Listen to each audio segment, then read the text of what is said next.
2025 సంవత్సరం జనవరి నెల 1 నుంచి 30 వరకు 8వ రాశి వృశ్చిక రాశి. ఇప్పుడు వృశ్చిక రాశి యొక్క ఫలితాలు చెప్పుకుందాం.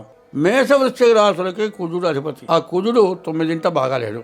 కానీ ఈ వృశ్చిక రాశి పరిస్థితి ముందుగా చెప్పుకుందాం. శని అర్ధాష్టమ శని.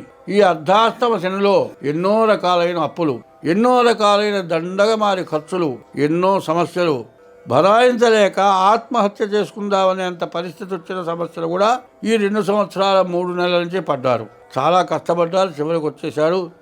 శని 3 నెలలు, మార్చి నెల 30వ తారీఖుతో శని కుంభం నుంచి మీనానికి వస్తాడు. మీకు చాలా మంచి రోజులు దగ్గరికి వచ్చినాయి. కాబట్టి ఈ రాశి వాళ్ళకి దగ్గరలో మేలు జరగడానికి సిద్ధంగా ఉంది.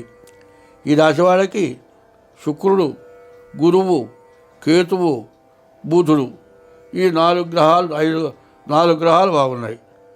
గురువు, కేతువు, బుధుడు, శుక్రుడు ఈ 4 గ్రహాలు పూర్తిగా బాగున్నాయి. గురువు వల్ల విద్య, ఉద్యోగం వీటికి బాగా ఉపయోగం ఉంటుంది. కేతు వల్ల మంచి జ్ఞానం కలుగుతుంది. నీవు చేసేటువంటి వృత్తిని జాగ్రత్తగా చేయగలుగుతావు.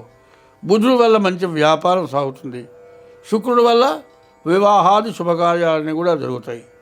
ఇది ఏలినాడు శని, అష్టమ శని చివరి భాగం. మొదట్లో కనుక నష్టపెట్టి ఉంటే చివరిలో మీకు లాభం చూపించి పోతాడు శని. కాబట్టి ఎప్పుడైనా సరే ఈ చెప్పింది ఆచరించండి, మీకు అన్ని విధాలా బాగుంటుంది. స్వస్తి.